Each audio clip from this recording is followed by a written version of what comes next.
warahmatullahi wabarakatuh. A'udzubillahi minasyaitonirrajim. Bismillahirrahmanirrahim. Wa bihi nasta'in ala umuriddin wa ala alihi wa sahbihi wa man tabi'ahum bi ihsanin ila yaumiddin wa ba'du.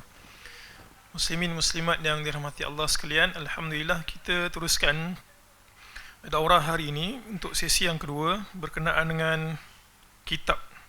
Kitab ini sebenarnya bukanlah kitab penulis, ada satu orang tulis, tapi dia daripada mungkin lajnah lembaga urusan dakwah. Jadi kalau kita tengok lembaga urusan dakwah Arab Saudi, jadi kalau kita tengok kat bahagian belakang tu ada nombor telefon dan sebagainya, macam mana nak consult. Jadi muslim-muslimat jangan telefon lah kalau telefon sampai ke Saudi. Malaysia tak pakai nombor tu. Ala kuliah dia ada 2-3 perkara yang menarik. Yang safar, still safar, dia punya bentuk konsepnya sama, cuma tempat destinasi itu berbeza-beza lah. Seperti mana yang saya sebutkan semalam dekat Facebook, bila kita sebut safar, dia tak semata-mata urusan jamak dan juga kasar. Dia ada 2-3 nilai yang kita perlu ada supaya safar kita itu indah dan juga bahagia. Walau apa niatnya sekalipun. Ada orang safar sebab nak datang kenduri kahwin. Ada orang safar mungkin dia sendiri kahwin. Ada orang safar sebab nak makan angin. Benda tu tak ada masalah. Islam tidak begitu strict dan dia terbuka. Asalkan tujuannya bagus, dihukumkan sebagai mubah, dan juga perjalanan itu macam mana dia punya keadaan untuk sampai destinasi.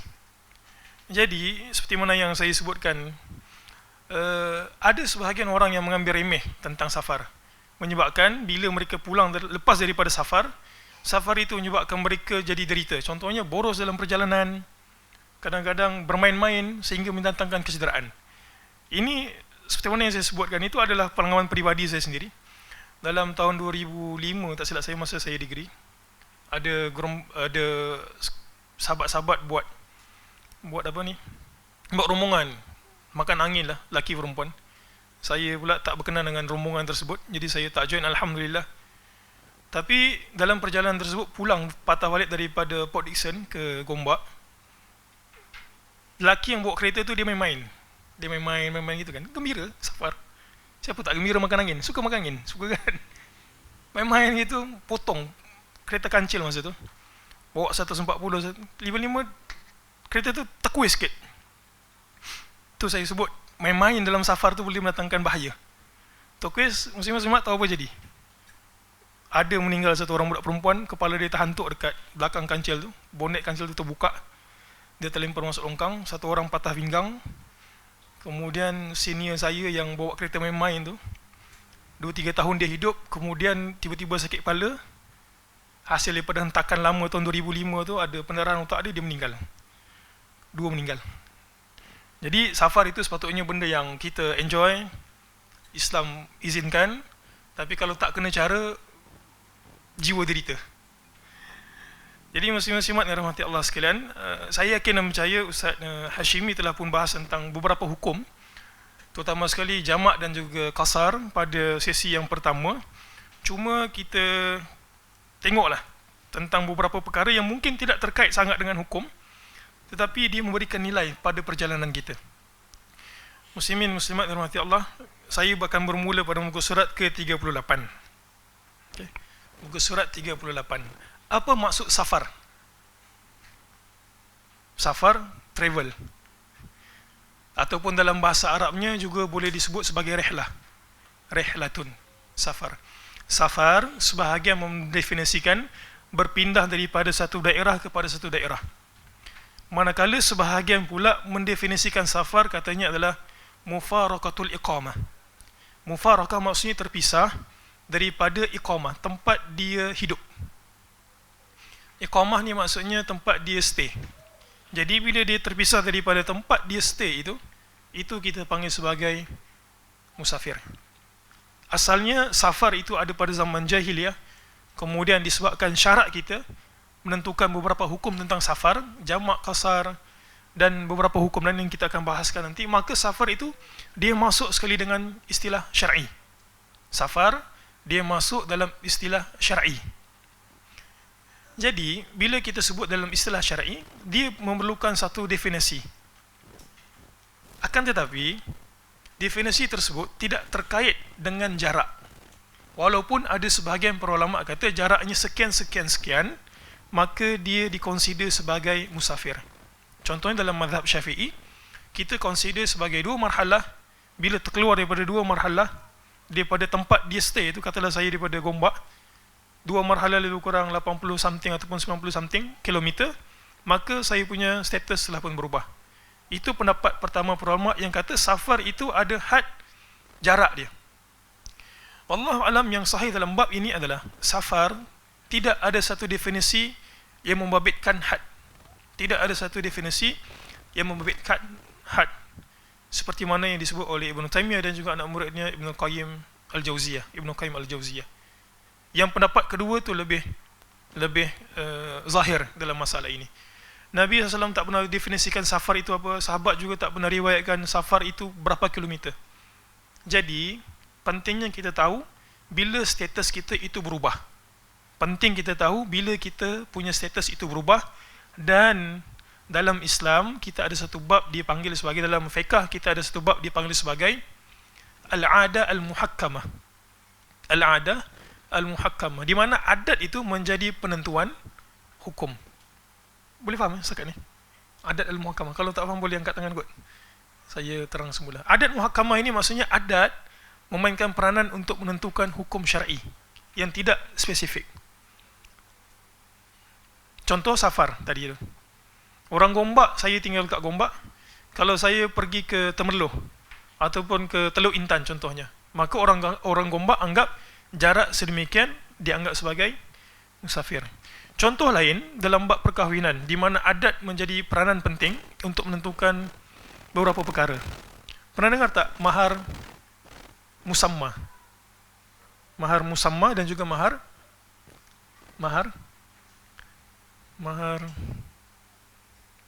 mithli kita panggil.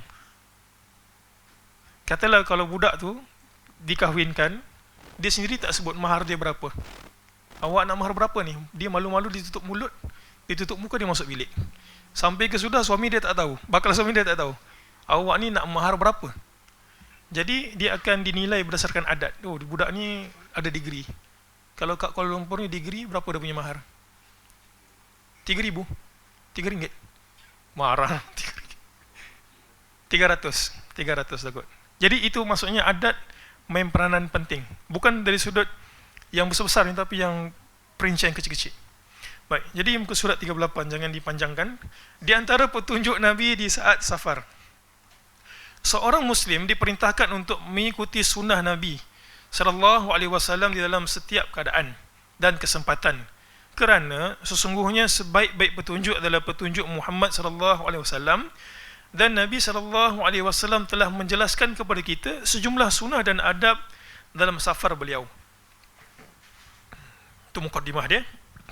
Di antara sunnah Nabi yang pertama, satu, Nabi SAW biasa berangkat di pagi hari, dan apabila beliau hendak melakukan safar, beliau suka melakukan safar pada hari Khamis. Nampak itu sunnah dia. Ini sunnah yang kita boleh pilih. Katalah kita nak pergi melancong mana-mana dan kita tak ada batas waktu yang spesifik, kita kena travel, maka sunnah ini terpakai. Tapi kalau kita kerja contohnya, kita terpaksa travel Sabah Sarawak dan tiket telah pun dibelikan. Jadi tak sepatutnya kita kata dekat company kita, saya nak travel pada hari Khamis sebab itu merupakan sunnah. Jawapannya adalah tak begitu. Sebab Nabi SAW, kenapa riwayat ini boleh muncul? Sebab ada beberapa ketika Nabi SAW utus Sariyah. Sariyah tahu? Sariyah ni maksudnya adalah utusan perang kecil yang untuk mengintip tujuan dia. Maka Nabi SAW akan utus Sariyah ini pada waktu pagi dan juga hari Khamis. Berdasarkan itu, para ulama kata, oh, macam itu Nabi suka travel pada hari Khamis. Bahkan dia juga perintahkan Sariyah itu, utusan perang itu, keluar pada hari Khamis dan pada waktu pagi. Kenapa pada waktu pagi? Sebab kondisi keadaan manusia pada waktu itu cergas. Yang kedua, Nabi memerintahkan apabila berjumlah 3 orang atau lebih agar memilih salah seorang di antara mereka sebagai pemimpin. Nanti kita akan bacakan hadis Nabi SAW sebut kalau satu orang itu travel, satu orang diri dia saja, Nabi kata apa? Satu orang sama dengan satu syaitan. Kemudian Nabi kata, kalau dua orang travel sama dengan dua syaitan. Tiga baru okey. Kenapa Nabi sebut syaitan? Syaitan. Tiga baru okey. Kita akan bahaskan nanti. Ala kulli hal, para ulama ada dua pendapat dalam masalah ini. Satu dia kata makruh untuk travel satu orang. Sebab Nabi kata jangan travel satu orang, syaitan. Ada riwayat nanti kat belakang kita akan perincikan. Kedua pun sama juga. Sebab apa? Dua orang ni tak boleh pilih. Dia tidak boleh dia pemutus. Kalau kawan tu kata kita singgah kejap makan, kawan tu kata tak, aku nak teruskan. Kita kena sampai pada waktu. Jadi dia tak ada pemutus. Kalau yang ketiga tu ada. Dua lawan satu. Jadi mudah gitu. Secara umumnya. Beliau melarang bila seseorang melakukan safar seorang diri. Dan beliau mengkhabarkan bahawa seorang pengendara adalah setan. Dan dua orang pengendara itu maksudnya orang yang bermusafir, dua setan. Dan tiga orang pengendara adalah kafilah musafir. Jadi yang kedua sunnahnya, jangan travel seorang. Jangan travel seorang ini terpakai untuk lelaki. Lebih penting lagi untuk perempuan. 3. Tapi kalau kata situasi darurat macam mana? Darurat itu cerita lain. Tapi situasi umum yang kita boleh pilih, jangan travel seorang. 3. Apabila Nabi SAW hendak melakukan safar dan beliau telah meletakkan telapak kakinya pada pijakan pelana, beliau mengucapkan bismillah. Kalau kita nak buat macam mana ni? Pelana. Kereta kita ada pelana tak? Tak ada. Jangan panjat kat kereta lepas tu letak bismillah gitu. Pelana tu maksudnya tempat duduk kita. Buka pintu, kita duduk, kita baca bismillah. Nabi SAW bila beli kenderaan baru dan juga ada isteri yang baru, baginda kahwini, apa yang Nabi SAW buat? Nabi akan letakkan tapak tangan ni dekat umbun-umbun ataupun kepala binatang tersebut. Kalau kereta macam mana? Dekat steering, ya. Jangan pula sentuh dekat tayar baca bismillah. Ya, dekat steering ataupun dekat depan kepala kenderaan tu pun tak apa. Sebelum naik tu, masa mula-mula beli, macam gitu. Jadi gitu ada dia punya kiasan. Jadi kita bila naik kereta, kita pun baca bismillah. Nabi SAW sebut kullu amalin lam yubda bi bismillahi fahuwa ajda. Setiap amalan yang ada kepentingan untuk dibuat tidak dimulakan dengan bismillah, dia akan menghilangkan keberkatan. Nabi sebut ajda. Ajda ni maksudnya cacat. Jadi nak mula apa pun bismillah. 4. Ini 4 ni mungkin tak ramai yang buat. Siapa sini pernah buat yang keempat ni? Apabila Nabi SAW menaiki bukit, ni ada member yang suka naik bukit ni kan, atau tempat tinggi, beliau bertakbir. Dan bertakbir pulalah para sahabat beliau dengan mengucapkan Allahu Akbar. Dan apabila mereka menuruni lembah, mereka bertasbih dengan mengucapkan Subhanallah. Jadi, apa tempat yang tinggi biasa kita pergi kat sini? Cameron Highland. Naik tu, baca Allahu Akbar, Allahu Akbar. Bukan menjerit dalam kereta, takbir Allahu Akbar. Itu takbir politik yang kita akan bahaskan nanti hukum dia. Kalau turun, ucap Subhanallah, Subhanallah. Ibnu Hajar bahaskan kenapa, apa munasabah dia. Bila kita naik ke atas, kita sebut Allahu Akbar, Allahu Akbar. Bila turun, kita sebut Subhanallah, Subhanallah. Ibnu Hajar sebut dalam Fathul Bari, katanya sebab bila kita naik itu, kita naik dengan kepayahan dan kita nampak di atas, maka kita kena rasakan ataupun kena zahirkan kebesaran Allah Ta'ala. Boleh faham ya? Jadi kita sebut Allahu Akbar, Allahu Akbar. Bila turun, Subhanallah, Subhanallah, Subhanallah. Sini ada satu perbahasan yang menarik, 2-3 perbahasan yang menarik. Apakah naik sahaja kita semata-mata kita ucap Allahu Akbar, ataupun turun sahaja kita semata-mata kita ucap Subhanallah? Contoh lift, ataupun kita naik tangga rumah kita, dia tengok bapak dia naik, bapak dia sebut Allahu Akbar. Ayah kenapa ucap Allahu Akbar? Ini sunnah Nabi katanya. Allahu Akbar, Allahu Akbar. Apakah begitu? Wallahu alam. Syekh Ibn Uthaymin ketika ditanya berkenaan dengan sunnah ini, dia kata ini hanya terpakai bila dalam keadaan musafir. Yang pula dalam lift semua orang senyap, lift tu naik sampai tingkat 90, kita pun Allahu Akbar dalam lift seorang-seorang. Turun, subhanallah. Hanya terpakai untuk musafir saja. Tidak sabit dalam riwayat Nabi kalau naik mana-mana dia ucap Allahu Akbar, kalau turun mana-mana tempat kecuali dalam keadaan musafir. Satu, apa hukum bertakbir kuat yang biasa dibuat oleh orang berhimpun? Ini saya tak nak sebut pasal politik, tapi kita kena jelaskan hukum dia. Apa hukum kita berhimpun, kita takbir Allahu Akbar? Pernah buat tak? Pernah buat kan? Saya juga pernah buat. Apa hukum dia? Apakah warid Nabi SAW bertakbir ataupun sahabat dalam perang bertakbir? Di sini ada dua hadis yang dua-duanya sahih. Dalam hadis riwayat Abu Dawud, Nabi SAW ketika mana balik, sahabat sebut, kami balik dan kami sampai nampak dekat Madinah. Kemudian sahabat tiba-tiba bertempik takbir Allahu Akbar berjemaah. Nabi suka tak perbuatan tersebut? Nabi tak suka. Nabi bagi tahu, dia kata inna rabbakum laisa bi asam wala ghaib. Dia kata jangan kuat sangat takbir gitu, sebab Tuhan kamu tu tak pekak, dia maha mendengar dan juga dia wujud, dia tak ghaib, dia ada. Jadi dalam situasi yang tak ada kepentingan, tiba-tiba kita takbir ramai-ramai kan, takbir Allahu Akbar, malam-malam buat terkejut gitu, Nabi tak suka. Hukumnya adalah makruh. Dalam perang ada tak Nabi bertakbir? Jawapannya adalah ada. Dalam Sahih Bukhari ketika mana dalam Ghazwah Al-Khaybar, peperangan dengan Yahudi, Nabi SAW sebut Allahu Akbar kharibat Khaybar. Nabi kata Allahu Akbar, Khaybar telah pun musnah. Dalam arti kata lain, dalam perang okey, tak ada masalah. Jadi macam mana kita nak cantumkan? Jawapannya adalah boleh. Kalau dalam perang itu kita nak naikkan semangat kaum muslimin untuk tempur musuh, kita pekik Allahu Akbar, itu okey.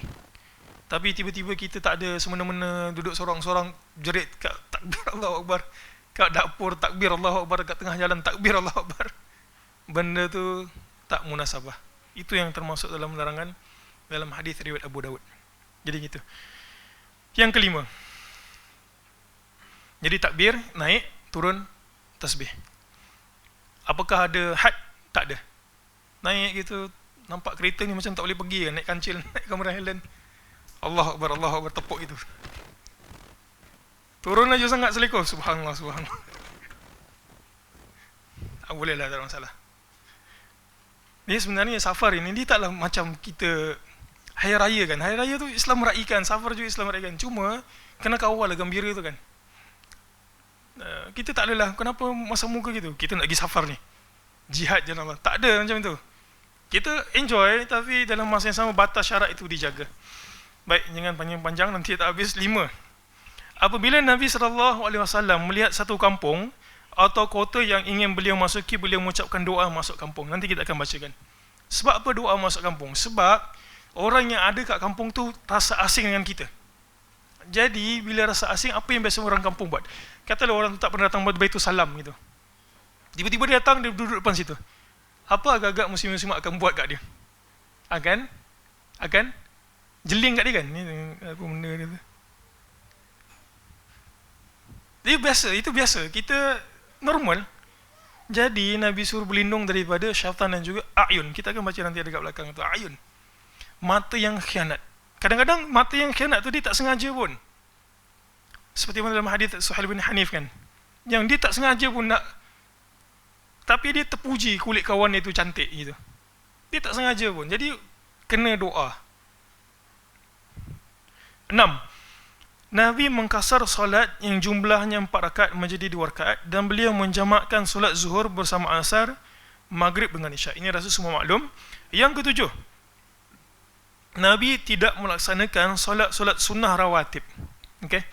Yang tidak dilakukan adalah solat sunnah rawatib, seperti mana Imam Malik ditanya, dia kata, wahai Imam, kenapa kau tak buat 4? Kenapa kau tak buat solat rawatib? Imam Malik kata, kalau akulah buat solat rawatib, baik aku buat solat tamam. Sedangkan tamam itu pun dijadikan dua, apatah lagi rawatib. Rawatib maksudnya adalah solat yang mengiringi solat fardu sebelum atau selepas. Tujuannya apa? Untuk menampung kekurangan ataupun kesyahatan pada solat fardu. Ada berapa maksimum solat rawatib? Maksimumnya ada 20 dan muakkadnya ada 12. Di antara yang 12 itu muakkadnya adalah qabliyah subuh. Nabi SAW tak pernah tinggalkan qabliyah subuh. Itu satu-satunya rawatib yang Nabi SAW tak tinggal. Satu lagi solat sunat adalah witir. Witir dan juga qabliyah subuh. Jadi tak perlu untuk solat rawatib. Qabliyah. Lepas Assalamualaikum warahmatullahi wabarakatuh, lama lagi nak jalan bas ni, dia pun bangkit 2 rakaat. Tanya kenapa? Rawatib. Jawapannya bukan sunnah Nabi buat rawatib. Tapi ada solat sunat safar, itu ya. Solat sunat duha, itu ya ada. Kita masuk masjid, boleh tak kita duduk terus walaupun dalam keadaan safar? Tak, kita solat tahiyatul masjid. Yang bukan sunnah sini adalah yang mengiringi solat fardu itu. Yang 2 rakaat selepas, 2 rakaat sebelum ataupun 4 rakaat sebelum, 4 rakaat 11. 8.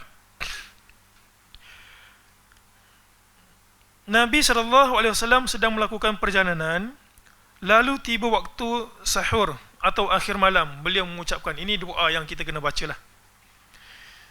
Sami'a sami'un bihamdillah wa husni balaihi alaina. Jangan kita sambung kat situ. Doanya adalah Rabbana sahibna. Kata, ya Allah, temanilah kami. Wa afdilna alaina. Kurniakanlah kepada kami. A'idhan billah. Dengan keadaan kami berlindung kepada Allah minan nar. Nabi SAW sebut 3 da'awatin mustajabatun, 3 doa yang mustajab. Apa dia yang pertama? Da'watul mazlum, kemudian da'watul musafir, kemudian da'watul walid ala waladi. 3 doa yang mustajab, la syakka fihin, sebagian riwayat sebut tidak ada keraguan. 1 doa si musafir, 1 doa orang yang dizalimi, 2 doa yang bermusafir, 3 doa orang tua kepada anaknya. Jadi doa. 9. Apabila Nabi SAW pulang dari safar, beliau pertama kali datang ke masjid lalu solat 2 rakaat. Ini sunnah Rasul yang rumah Nabi itu dekat dengan masjid. Kita pula, kalau kita pulang waktu malam ataupun tempat tu jauh dari masjid, tak kena lencong ke Putrajaya masuk balik gitu kan, apa sunnah kita patut buat? Kita kena telefon orang rumah, bagi tahu supaya dia boleh bersiap. Jangan sampai kita masuk rumah kita sendiri, kita nampak pemandangan yang tak bagus. Kita akan bacakan nanti insya-Allah. Ini secara umum sunnahnya. 10. Jadi itu doanya ni. Rabbana sahibna, senang aja. Rabbana sahibna wa afdil alaina a'idhan billah minan nar. Ringkas saja. Tampal dekat kereta. Apabila Nabi SAW singgah rehat pada saat safar, masih malam, ni malam ni, lewat malam, nak masuk subuh, maka beliau berbaring, dan bila sebentar lagi akan masuk waktu subuh, beliau menegakkan hastanya dan meletakkan kepalanya pada telapak tangannya. Ini diriwayatkan oleh Muslim. Para ulama berkata beliau menegakkan hasta beliau agar tidak tidur dengan pulas sehingga solat subuh terlewatkan. Maksudnya apa ni? Macam mana tidur dengan hasta ni? Hasta mana hasta? Tidur dengan jengkalnya. Wah, jengkal ni, inilah kan jengkal. Hasta ni, tidur dengan hasta macam mana? Kan macam tidur pengantin yang gitu. Bukan dia kepala dia dekat ni. Kan riwayat tersebut kepala Nabi SAW di atas telapak tangan, itu hasta macam gitu. Tidur. Kenapa Nabi buat seperti itu? Supaya tidak terlepas solat subuh. Dan sunnah Rasul tidur di lambung mana? Lambung ni maksudnya rusuk. Rusuk kanan kiri. Rusuk rusuk kanan. Jadi kalau kita tak nak tidur, tak nak tidur pula, itu tak logik. Kalau kita tak nak terlajak subuh ataupun terlajak pagi tu ada program kan, ataupun pagi tu ada kelas ke, takut terlajak, kita buat macam ni. Budak universiti selalu buat ni, bukan selalu buat ni, selalu terlajak ke kelas. Bukan tak budak universiti, budak student sama, bapak dia sekali terlajak. Jadi cara tidur yang baik adalah seperti itu. Bukan tidur yang baik sebenarnya, kita takut terlepas. Imam Malik ditanya, kenapa Nabi, apa hikmah Nabi SAW tidur di atas lambung kanan ataupun sebelah kanan ni, rusuk kanan, lambung ataupun rusuk. Sebab dia kata, ya Allah alam, kalau ada yang doktor kat sini boleh sahkan kajian ni, ahlan.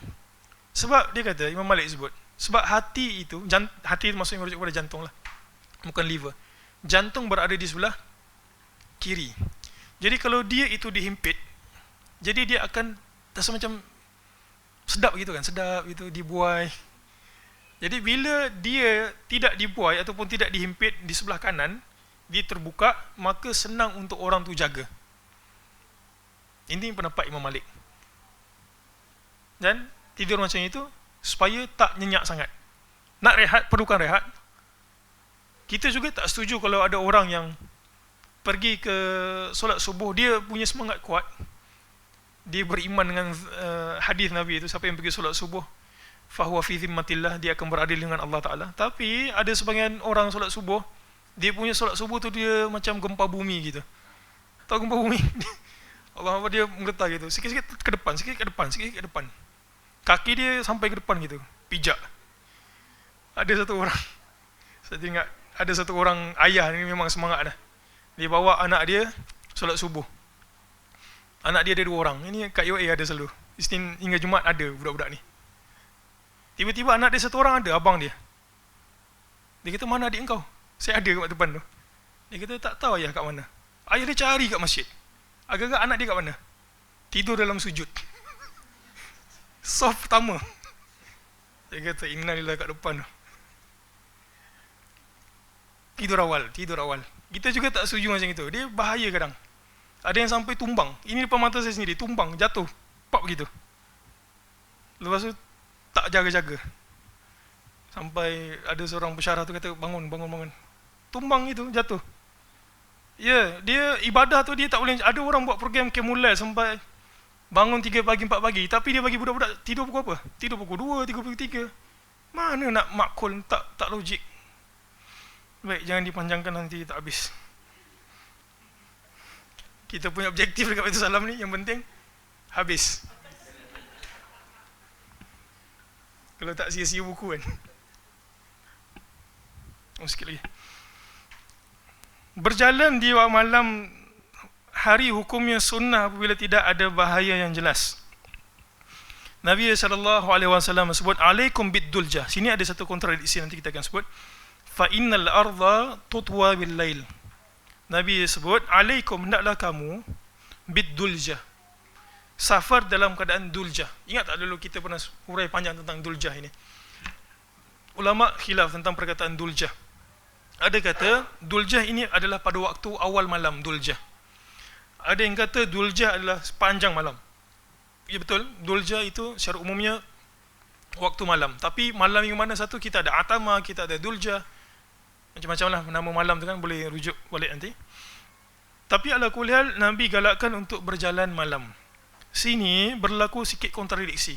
Tadi kata Nabi suka berjalan waktu siang, ini pula berjalan pada waktu malam. Nabi SAW sebut fa innal arda, kenapa, apa reason Nabi kata jalan pada waktu malam? Fa innal arda tutwa, bumi itu terlipat pada waktu malam. Apa maksud terlipat? Kalau dilipat, apa jadi dekat baju yang dilipat? Dia akan jadi pendek.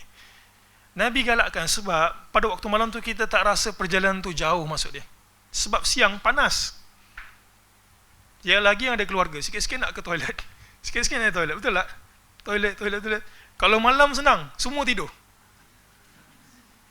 Cuma yang struggle ni yang bawa kereta tu lah.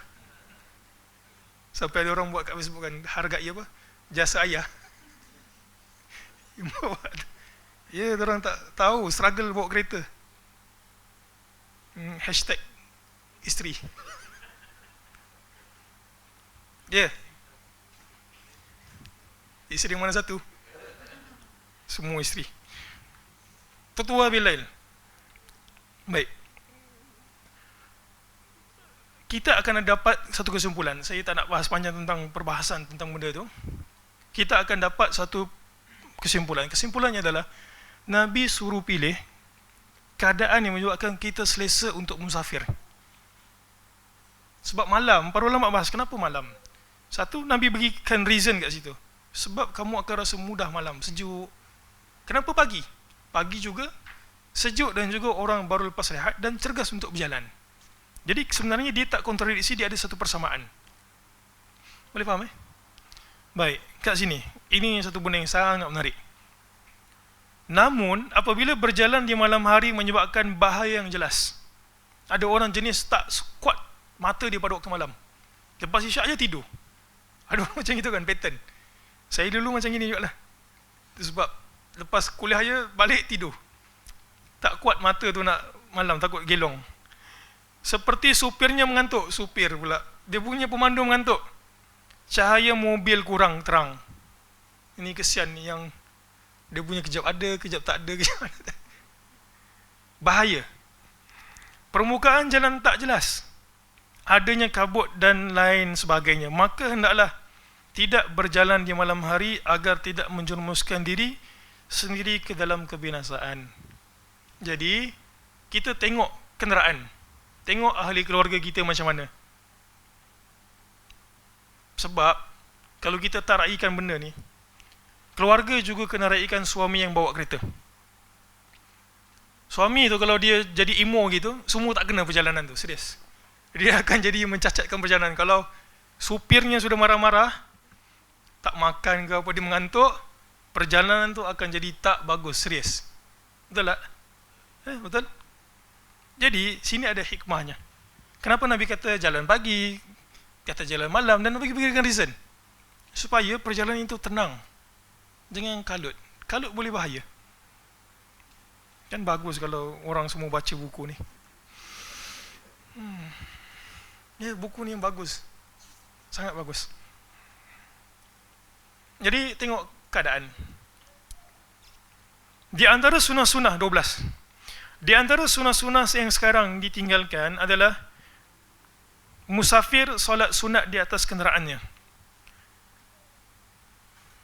Di mana anda jarang melihat orang melaksanakan solat sunat atau solat witir di dalam pesawat atau sarana transportasi lain saat safar. Jadi, yang 12 ini adalah di antara perkara yang sangat orang tak buat adalah solat sunat di atas kenderaan, solat sunat safar kita panggil. 13. Kalau kita berhenti di RNR ataupun kawasan yang mungkin lapang sesuai untuk solat, perlu tak azan? Jawapannya adalah sunnah untuk diazankan. Supaya batu mendengar, apa sahaja yang boleh capai, dengar. Nampak ni? Jadi laungkan azan. Cuma khilaf kat situ, sikit ada perbahasan, mana satu lebih afdal, imamah ataupun muazzin. Mana satu lebih afdal, menjadi imam ataupun menjadi muazzin? Para ulama khilaf. Ada yang kata imamah, menjadi imam itu lebih afdal. Sebab apa? Nabi SAW sendiri melantik dirinya untuk menjadi imam. Kemudian Nabi SAW sebut dia ummul qawma aqra'uhum li kitabillah. Yang menjadi imam adalah orang yang paling bagus bacaan Qurannya. Dengan demikian, para ulama kata imam adalah afdal berbanding dengan muazzin. Tetapi wallahu alam, Syekh Ibn Uthaymin kata yang lebih afdal adalah menjadi muazzin. Sebab waman ahsanu qawlan mimman da'a ila Allah. Apakah yang lebih baik perkataannya lebih daripada orang yang menyeru kepada Allah Subhanahu wa taala.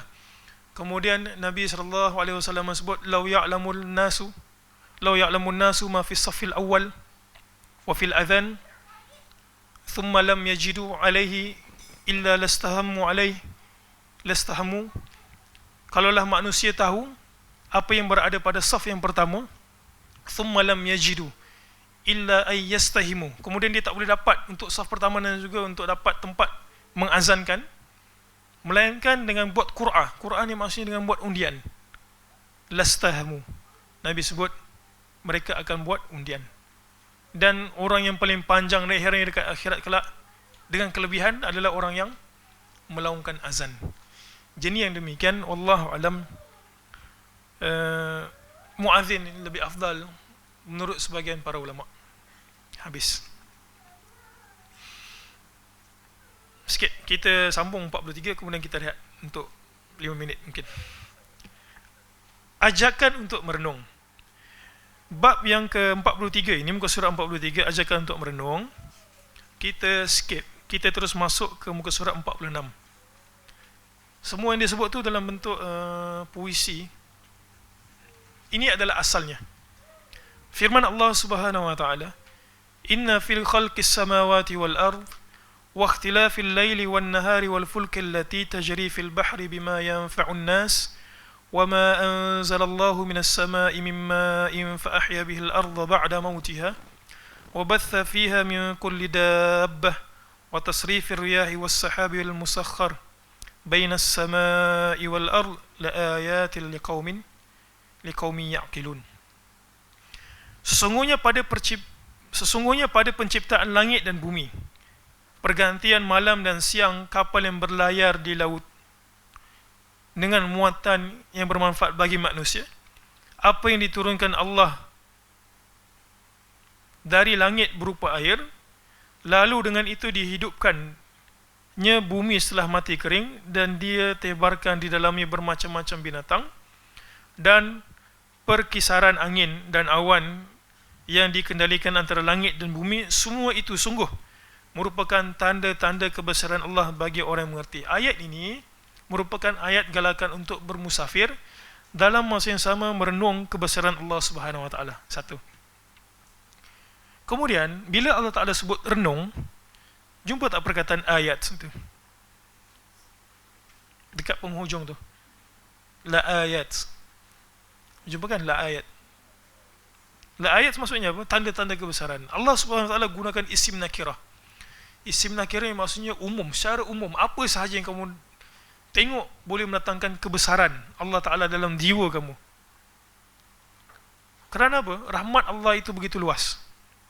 Kenapa tidak bersyukur? Akhir sekali Allah Ta'ala sebut dalam ayat itu, liqaumin ya'qilun.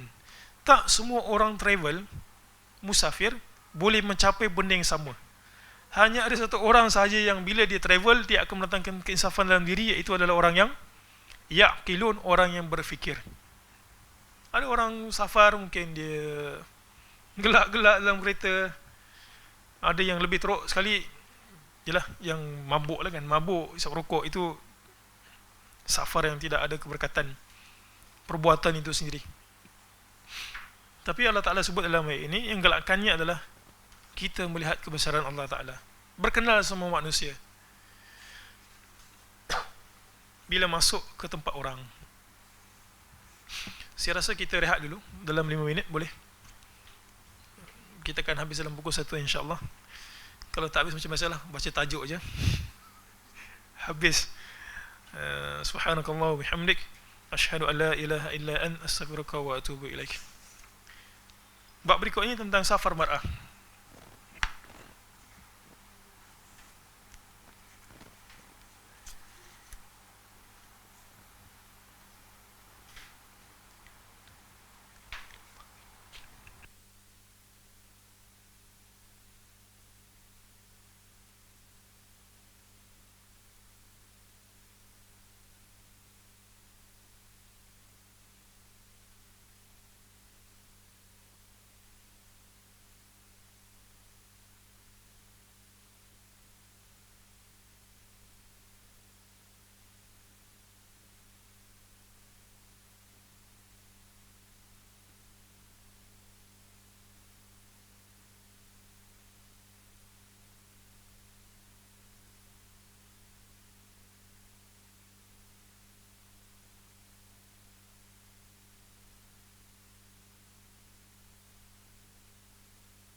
Semua sikit ada setengah jam lagi insyaAllah. Baik, bismillah, wassalatu wassalamu ala rasulillahi wa ba'du. Bab yang berikutnya, sikap yang agung. Bab ini sebenarnya bicara tentang keperluan ataupun dalam bahasa yang lebih tepatnya kewajipan seorang wanita yang ingin pergi bermusafir untuk pergi bermusafir bersama dengan mahram. Rasul sallallahu alaihi wasallam duduk di antara para sahabat sebagai pengajar, pendidik, penyampai syariat dari Tuhan semesta alam. Beliau menjelaskan kedudukan wanita di dalam agama yang agung ini serta antusiasme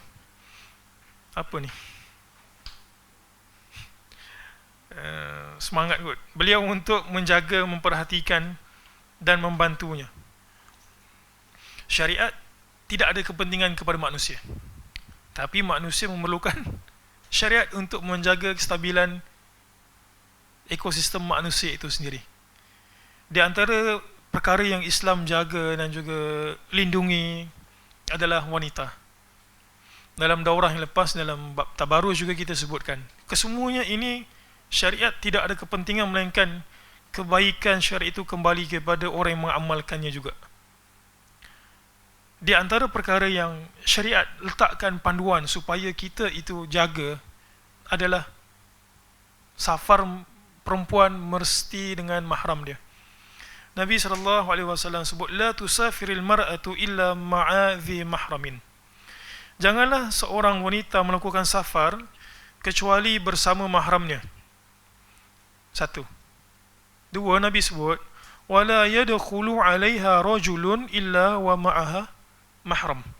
Dan janganlah satu orang lelaki ajnabi kat sini masuk kepada seorang wanita bersendirian kecuali ataupun melainkan dia kena ada mahram. Hadis ini ada dua pesanan penting untuk menjaga wanita. Wanita yang paling penting dalam Islam ni adalah maruah dia. Okay? Tak ada siapa nak apa-apakan lelaki. Betul ada. Memang ada. Dekat Afrika tu ada satu kes wanita memperkosa. Waliyahzubillah lelaki yang tengah safar. Tak tahu wanita jenis macam mana tu. Ganas. Tapi by defaultnya, secara normalnya adalah wanita yang biasanya akan diapa-apakan oleh lelaki. Ingat tak satu kes yang tahun 2000 dulu? Saya sebut pada daurah lepas tentang kes Nur Suzaili Mukhtar yang kerja dekat hospital pantai, perubatan pantai tahun 2000 tu kan. Dia pergi kerja, dia naik bas, kemudian bas tu tak tahu jadi macam mana. Bas pun saya rasa tak kenal perempuan tu. Perempuan tu pun juga tak kenal pemandu bas. So, mungkin pemandu bas tu tengah naik syahwat, tengok benda-benda tak senonoh dan sebagainya. Dia pergi melencong, bawa wanita tersebut ke mana-mana. Dia perkosa, lepas tu dia bunuh. Dan kes yang dekat November tahun lepas, dekat India, pun sama juga doktor haiwan. Dibunuh oleh apa? Diperkosa bergila-gila oleh 4 orang lelaki. Doktor haiwan. Dah diperkosa, dibunuh, lepas tu dia buat apa? Dibakar. Memanglah saya safar tak jadi apa pun, saya elok je ni Ustaz safar. Tak kena tunggu jadi benda seperti ni. Nabi kita punya syariat ni, di antara keistimewaannya adalah dia elakkan benda tu sebelum terjadi daripada berlaku. Dan mudarat itu kalau dah terjadi tak boleh nak reverse semula. Kan tidak? Jadi dijaga daripada awal supaya benda tu tak jadi.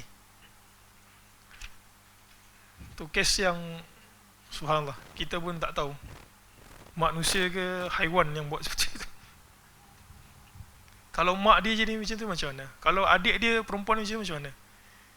Akhirnya bunuh. Ya, kita kena jaga, protect. Dalam hadis ini sebenarnya sahabat tu nak pergi berjihad. Kemudian dia tinggal isteri dia. Isteri dia nak pergi buat apa? Nak pergi buat haji. Nabi kata kau balik. Jihad ni jihad yang dah dia nak keluar dah pun. Nabi kata apa? Pergi balik, teman engkau punya isteri pergi buat haji. Nabi sebut kat situ wanita travel mesti ada mahram. Sekarang kita nak bahaskan mahram tu apa dia? Ada orang kata saya travel ramai-ramai. Satu, perempuan ramai-ramai itu travel kan. Ada pula kata, saya travel dengan sahabat saya, dan sahabat saya bawa mahram dia, iaitu suami dia. Suami dia, mahram dia, bukan mahram engkau. Dalam masa yang sama, suami dia boleh kahwin lagi. Bukan tidak? Macam mana? Ke salah? Bakal Amin. Ya, benda tu salah. Baik, mahram tu apa dia? Mahram adalah suami ataupun lelaki yang haram dikahwini secara selama-lamanya, muabbad. Sebab ada lelaki yang haram dikahwini secara sementara. Mahram adalah lelaki, mesti lelaki. Perempuan tak boleh jadi mahram yang boleh teman travel, sebab sama-sama status sama. Kakak, adik perempuan, dia bukan mahram sebenarnya, sebab sama-sama perempuan. Dia mesti lelaki. Kenapa lelaki? Lelaki ni dia ada sifat cemburu. Cemburu lelaki dengan cemburu perempuan, mana satu lebih kuat?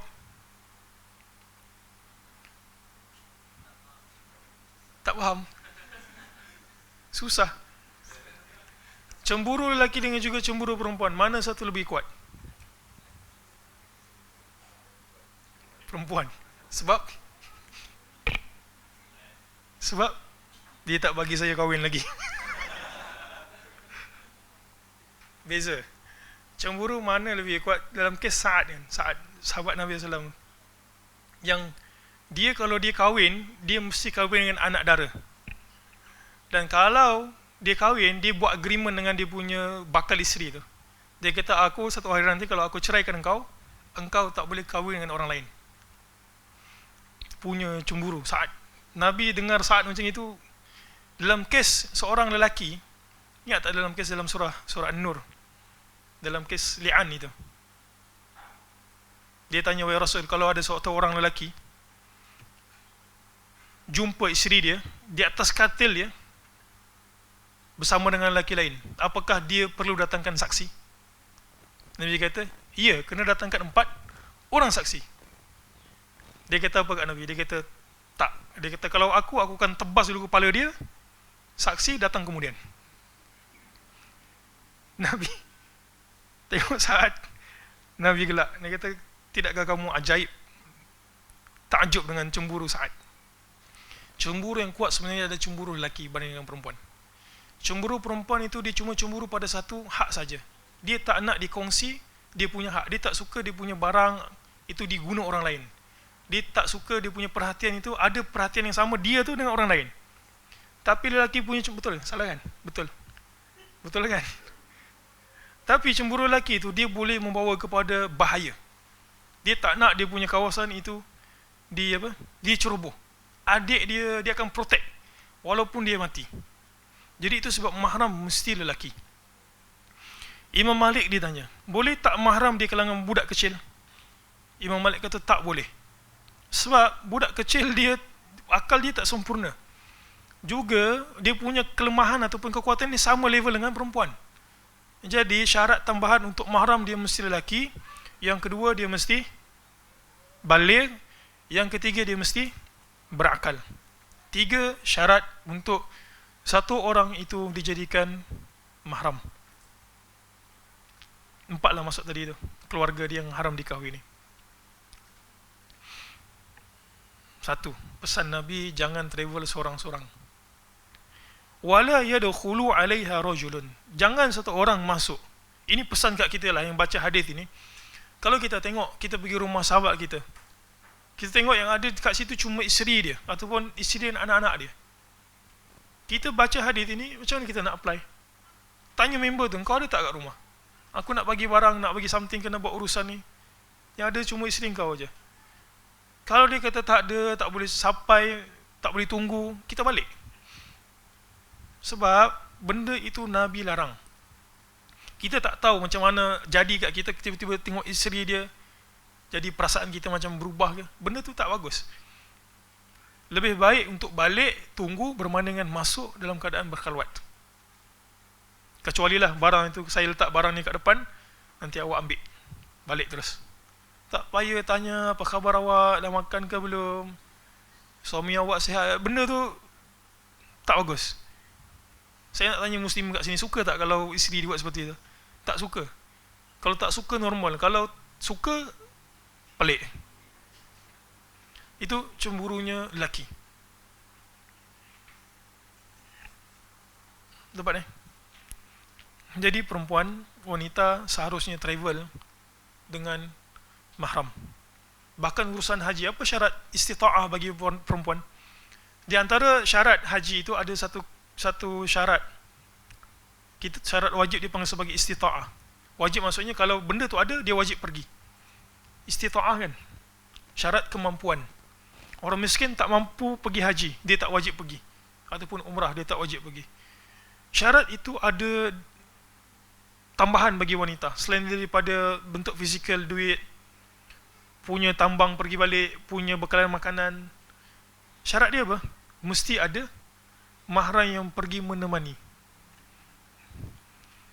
Begitu dijaga sekali wanita ini.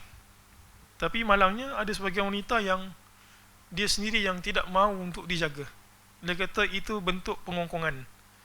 Dan bila jadi sesuatu kat dia, dia menangis kat siapa? Dia akan kembali semula kepada mahramnya. Dia kata, abang jadi macam gini, nak buat macam mana lagi kalau dah jadi macam gitu? Jadi sebelum terjadi. Baik, 52. Beberapa nasihat untuk kaum wanita yang melakukan safar. 1. Safar, memakai hijab merupakan ibadah yang disyariatkan Allah. Sama ada safar ke tak safar, hijab kena pakai. Dalam bahasa Melayunya hijab ni apa dia? Tudung lah. Tudung mesti labuh. Tak kisahlah bentuknya macam mana, kategori ikan apa, tanggiri ke, bawal ke, paus ke, jerung ke, itik ke, duck, ataupun tiger ke. Dia punya syarat mudah aja, tak transparent, tak membentuk, dan juga menutupi bahagian dada.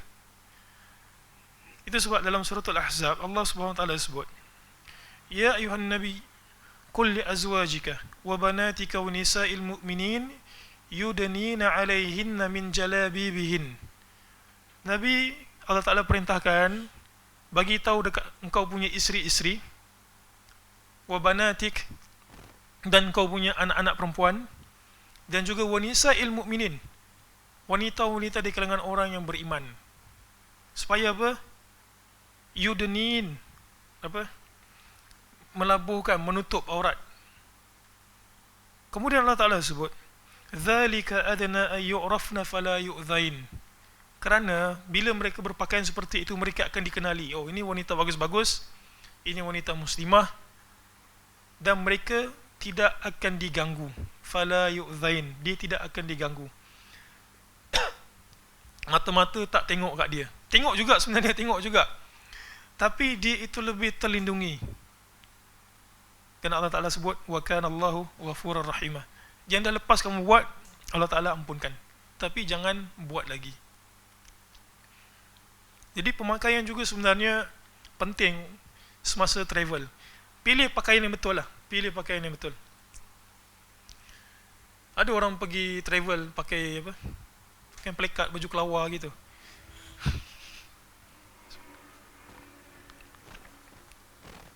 Boleh tak pakai seluar? Boleh, tak ada masalah. Yang penting dia boleh tak pakai seluar? Boleh, maksudnya bukanlah maksudnya kalau dipilih mesti ke harus kain apa macam skirt blouse gitu. Boleh tak? Boleh. Seluar boleh tak? Boleh. Yang penting benda tu selesa dan juga syarat menutup aurat itu dipenuhi. Supaya jangan disakiti masa di jalan. Baik. Berikutnya, di antara yang wajib dilakukan, muka surat 53, kita terus lompat. Oleh wanita muslimah adalah harus ada mahram yang menyertainya saat dia melakukan safar. Berdasarkan perintah Nabi SAW sebagaimana disebut dalam hadis yang sahih, la tusafiril mar'atu illa ma'adhi mahramin. Yang ketiga, di antara yang wajib dilakukan oleh wanita muslimah dalam safarnya adalah bersungguh-sungguh dalam memberikan arahan kepada suami dan anak-anaknya kepada hal yang mengandung kebajikan dan kebaikan bagi mereka. Saya ingat bukanlah maksudnya memberikan arahan. Suami biasa tak suka diberikan arahan. Memberikan galakan untuk suami sama-sama buat kebaikan. Memberikan anak-anak pesanan untuk sama-sama buat kebaikan. Berikutnya, di antara yang selayaknya dilakukan oleh wanita muslimah dalam safarnya adalah berusaha melaksanakan solat fardu tepat pada waktunya. Jangan dilewat-lewatkan. Lelaki ataupun perempuan, sama. Berikutnya, di antara yang selayaknya dilakukan oleh wanita muslimah dalam kondisi safar dan kondisi kondisi mukim adalah hendaknya dia sentiasa ingat bahawa Allah mengetahui gerak dan diamnya, perkataan dan perbuatannya, sehingga dia mengharap keampunannya dan takut akan hukumnya. Dan yang terakhir, di antara yang selayaknya dilakukan oleh wanita muslimah dalam menjaga kehormatan dirinya. Jihad bagi lelaki keluar berperang, nyawa dan juga harta. Jihad wanita yang paling besar apa dia? Yang Nabi SAW sebut, pergi menunaikan haji. Itu saja. Lelaki kena keluar solat subuh, struggle pergi. Muslimat relax kat rumah, dia tenang jiwa. Jadi kita buat kesimpulan, perkara yang paling besar yang perlu dijaga oleh muslimah ini adalah menjaga kehormatan dirinya. Itu saja. Ya, silakan. Tekan. Saya nak tekan macam mana?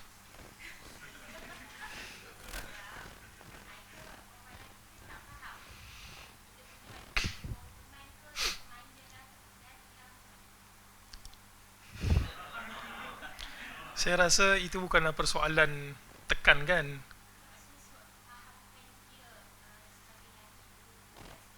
Puan ada bawa suami kat sini ke saya tekan? Sebenarnya dia adalah kesedaran kepada lelaki itu sendiri.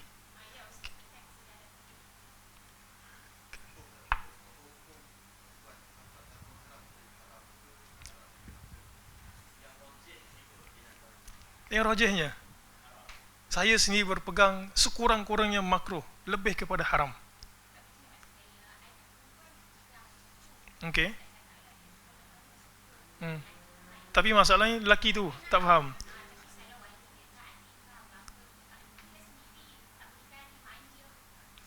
Itu sebenarnya bukan persoalan saya perlu tekankan kepada dia. Itu sebenarnya persoalan dia tu tak faham.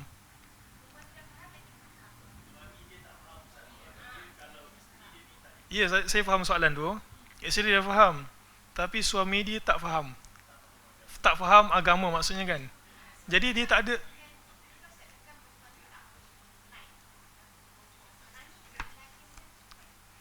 Saya nak macam mana lelaki macam tu? Ya kan, dah jelas hadis Nabi. Itu kena bermula, kena reset balik lah. Kena reset balik daripada mula. Dengan siapa dia kahwini, dan juga dakwah kepada keluarga dia supaya faham agama. Safar, dia lain tau, safar dengan juga pergi beli barang kat shopping. Biasanya lelaki jadi, saya sendiri penat sebenarnya kalau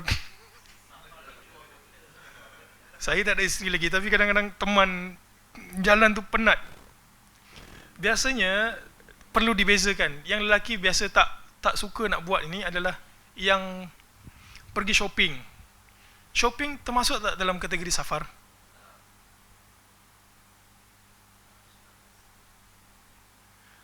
Shopping tak termasuk dalam kategori safar. Kalau adat setempat, kalau dia pergi tempat tersebut, tak termasuk, kata orang setempat kata itu bukan safar. Tapi apakah wanita perlu berteman? Jawapannya adalah ya. Wanita tetap perlu berteman, hatta walaupun, itu yang sebaiknya, hatta walaupun kondisinya bukan safar. Dia keluar rumah, perlukan teman. Macam mana lelaki itu kita nak fahamkan supaya dia faham, supaya temankan isteri dia ataupun keluarga dia yang perempuan? Wallahualam, saya juga tak ada solusi untuk itu. Solusi maksudnya nak bagi dia bergerak, kecuali kita ajarkan dia ilmu, kecuali kita dakwah kat dia kepentingan. Dia sebenarnya sama persoalan. Pernah ada satu orang tanya,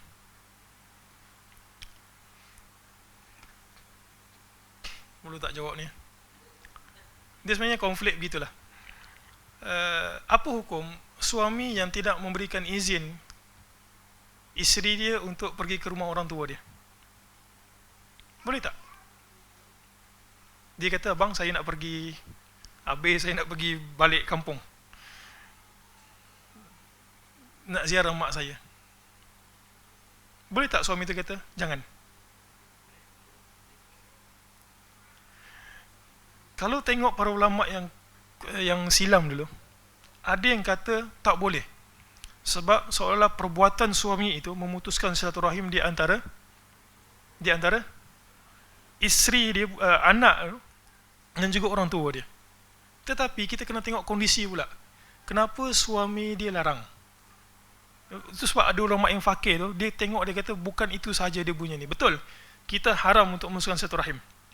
Tapi tengok, ada sebagian mengadu, dia kata, Ustaz, bukan apa, saya bukan tak nak bagi isteri saya balik kampung, tapi yang musibahnya datang bila lepas dia balik daripada balik kampung itu.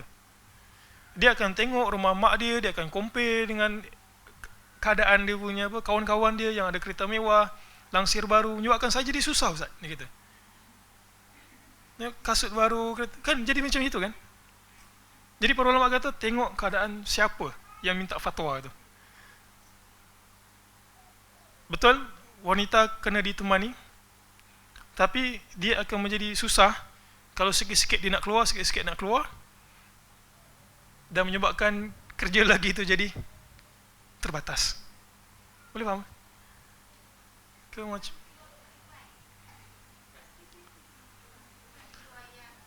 ini kena buka daurah satu lagi.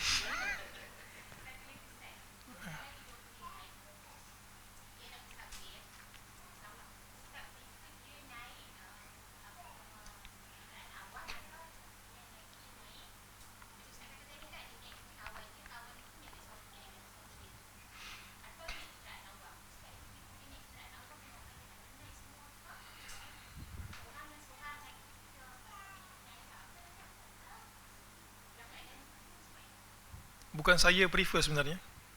Dia bergantung kepada keadaan perempuan tersebut musafir. Dia kena tahu diri dia sendiri. Yang mana satu yang mudaratnya lebih kurang.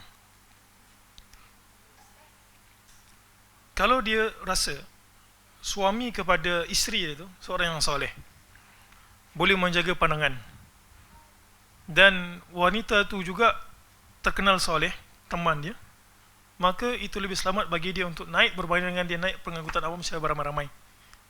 Ataupun sebaliknya, dia tengok suami kepada kawan itu jenis yang suka bergurau, suka berseluruh, suka buka rahsia orang,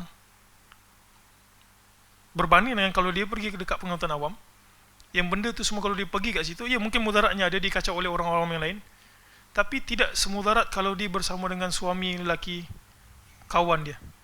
Maka dia pilih yang mana ringan di antara dua mudarat. Dia tak ada satu yang spesifik. Dia biasa dalam bab muamalah dia tak ada clear cut, terutama dalam hubungan suami isteri. Bahkan hubungan suami isteri itu lagi susah untuk nak diselesaikan berbanding dengan hukum muamalat. Kita boleh hukum riba bila kita tengok ada item ribawi, ataupun kita tengok konsep dan juga dia punya operasi itu ada riba. Tetapi dalam bab suami sini dia kena panggil dua-dua. Wallahualam, saya itu saja. Menjawab soalan kot, harapnya. Boleh? Bagaimana nak fahamkan suami itu? Bawa pergi jumpa kaunselor lah. Kalau berjaya lah. Semoga berjaya. Ya, betul seperti mana yang muslimat ni sebutkan. Kita bila kita baca hadis ni, kita kena faham juga lah kan, keadaan dan juga keperluan wanita kita. Wanita kita masuklah keluarga dan juga isteri bagi yang ada isteri. Kalau dia minta teman dan kita tengok benda tu bahaya, kita pun tinggalkanlah kita punya pekerjaan. Tak ada masalah kalau rasa benda tersebut boleh, tak ada mudarat kalau ditinggalkan. Kita pergi teman dia untuk pergi jalan. Mungkin dia juga memerlukan kehidupan sosial kot, saya fikir begitu. Kan wanita suka diajak makan, suka diajak borak. Ia ra'i kan. Tanya yang asatizah yang dah kahwin. Baik. Berikutnya, beberapa informasi bagi orang yang hendak melakukan safar ke luar negeri. Ada 10 minit lagi. Satu, ini pesanan untuk orang yang berada kat Saudi. Tapi elok juga kalau kita baca sedikit. Berusaha untuk melakukan transaksi dalam urusan, muka surat 56, pemesanan anda yang terkait dengan safar, tempat tinggal, transportasi dan kantor-kantor. Maksud kantor, pejabat yang berizin rasmi. Dua, penting mengetahui aturan-aturan yang berlaku di negara. Bahkan bukan setakat negara, negeri juga ada peraturan yang berbeza. Bahkan ada logat yang berbeza yang mungkin dipakai satu negeri okey, dipakai dekat negeri lain tak okey. So bolehnya kita tahu tempat itu apa yang sensitifnya. Sabah contohnya beza dengan mungkin Kelantan. Apa benda yang sensitif kat situ? Johor contohnya. Apa beza yang apa sensitif kalau kita sebut kat Johor, orang Johor rasa tak suka.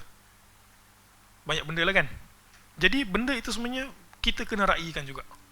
Tiga, menghormati aturan-aturan dan hukum-hukum yang berlaku di negara yang anda tuju. Empat, juga jagalah pasport anda kerana ia adalah berkas khusus anda. Begitu juga dengan tiket pesawat dan hal-hal yang berkaitan dengan data peribadi anda. Jadi di antara perkara yang perlu dijaga, yang keempat ini adalah dokumen-dokumen penting yang mewakili diri kita. Pasport kita, tiket kita, maklumat peribadi kita kena dijaga. Tidak menggadaikan pasport atau KTP pada lembaga manapun. Maksudnya kalau ada orang minta pasport kita pada badan-badan yang kita rasa tak yakin benda tu betul ke tak dia ni, apa keperluan dia minta kita punya pasport? Jangan dibagi. Habis.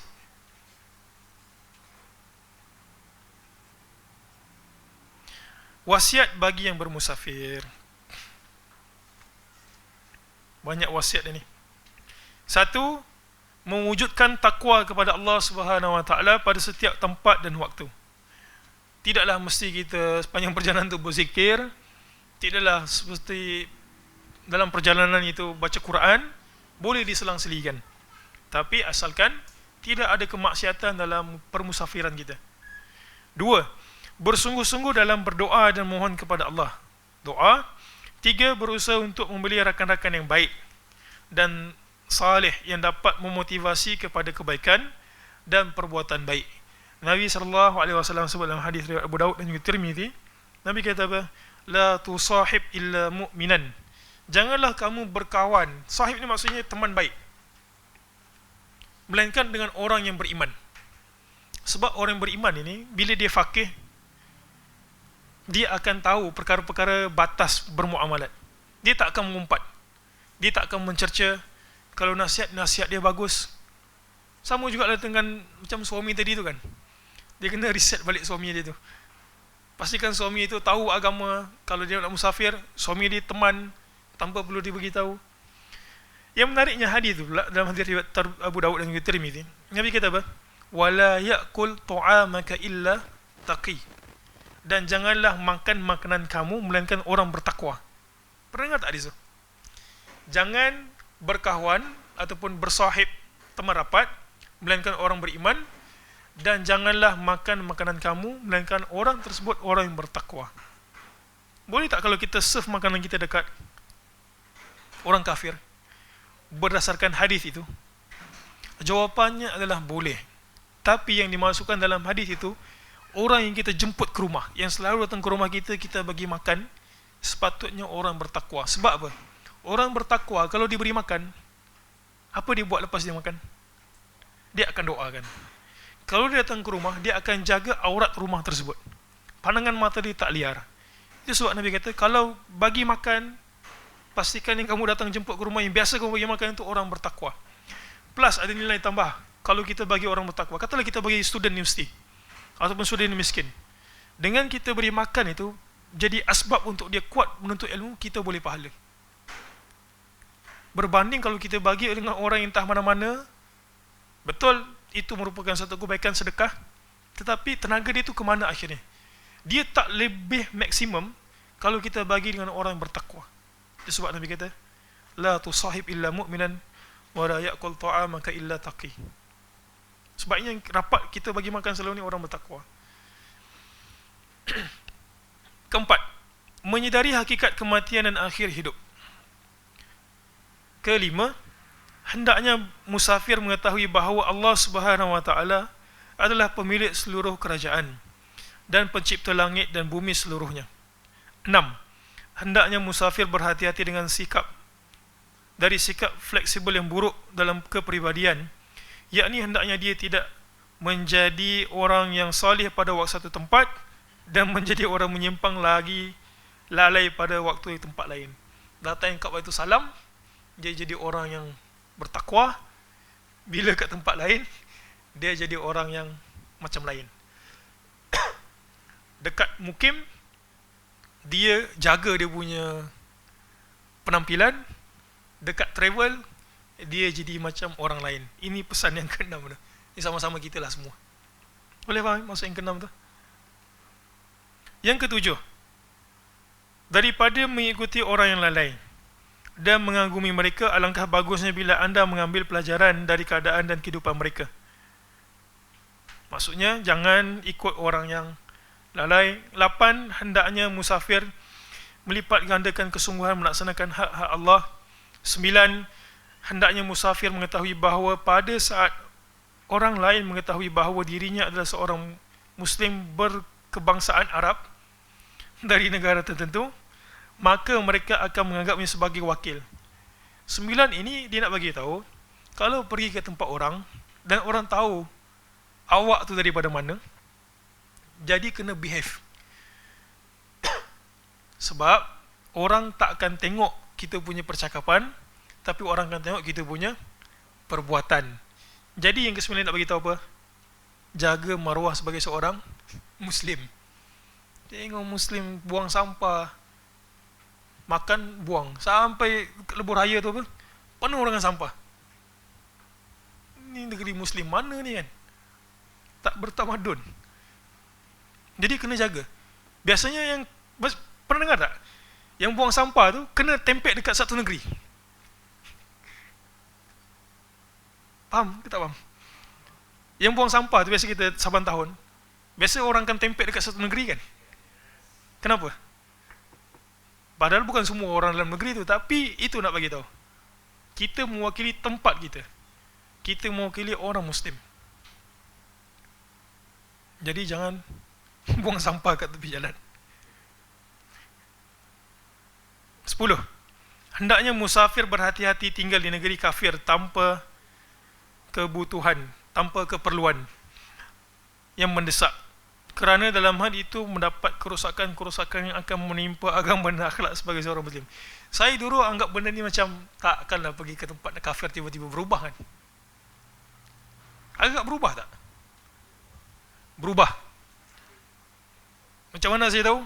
Sebab saya ada student yang saya mengajar dekat 9-10 tahun kat sekolah, okey, dia kata nak travel dekat negara yang itulah, yang lembut-lembut tu, putih, lembut, sejuk, bunga-bunga. Akhirnya berubah. Yang dulu hafal Quran, satu orang kembar, satu pergi Australia, satu pergi Madinah, jauh berubah. Ada kesan walaupun seketika. Tak payah pergi jauh.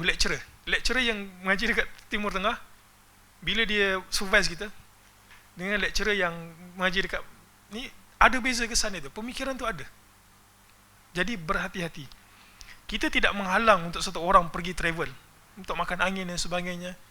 Tapi lah, kalau nak dibandingkan travel itu, yang kita boleh pergi tempat lain, dalam masa sama kita jadi susah. Makan susah, nak ibadah susah, kemudian pengaruh pula dekat anak-anak kita. Benda tu baik tak usah pergi. Saya bacakan sepotong ayat Quran tentang ada orang yang nak stay dekat Mekah, dia tak keluar. Ataupun ada juga ayat ataupun hadis Nabi SAW ketika mana Nabi SAW utus Khalid Al-Walid pergi perang dekat satu kawasan bernama Khatham. Khalid Al-Walid kata sujud, serah diri. Kabilah dekat Khatham tak nak. Akhirnya Khalid perang. Dan dekat kawasan kabilah Khath'am itu ada orang muslimin. Mati terbunuh sekali dalam perang. Apa hukum bunuh orang muslimin? Dia kena bayar diat. Nabi bagi tak diat dekat orang yang termasuk kat situ? Nabi bagi separuh aja. Itu sebab Nabi sebut hadis ini, ana bari'un min kulli muslim. Aku berlepas diri pada setiap muslim yuqimu baina adhhuril musyrikin. Kalau jadi apa-apa kat dia dekat negara kafir, katalah dia mati. Dan kawasan tu pula tak ada perkuburan orang Islam. Macam mana nak buat tu? Ada tak jadi macam itu? Ada. Ini yang kes real punya. Nasib baik tempat yang dia pergi tu ada perkuburan orang Islam. Kalau tak ada, beza kita masuk kubur orang Islam dan juga masuk kubur orang kafir. Dalam sebagian riwayat, walaupun riwayat itu ada pertikaian sikit, Nabi sebut abshiru bin nar. Khabarkan neraka Jahannam kepada orang yang mati dalam keadaan kafir. Bila Nabi lalu dekat perkuburan orang kafir, dan bila Nabi lalu dekat perkuburan orang Islam, Nabi doa, Assalamualaikum ahlad diyari minal mu'minin wal muslimin, inna insya'allahu bikumul lahiqun. Beza. Jadi Nabi kata, aku tak bertanggungjawab kalau kamu jadi apa-apa dekat negara musyrik. Dalam masa yang sama, kita juga tak terlalu bertegas dalam masalah ini sampai kata tak boleh pergi negara berikut. Tak juga, tapi ialah kena tahu bawa diri. Wallahu alam. Saya rasa sampai situ saja. Dah 5 minit. Ada apa-apa pertanyaan, persoalan? Mohon maaf kalau ada terkasar bahasa. Saya cuma sebahagian tu melawak saja mungkin. Berniat untuk mengguris mana-mana perasaan. Mana yang baik datang daripada Allah Subhanahu Wa Taala, mudah-mudahan dijadikan pedoman untuk kita bermusafir. Dan kalau ada masa kita akan sambung insya-Allah taala. Subhanakallahumma bihamdik asyhadu an la ilaha illa ant astaghfiruka wa atubu ilaik.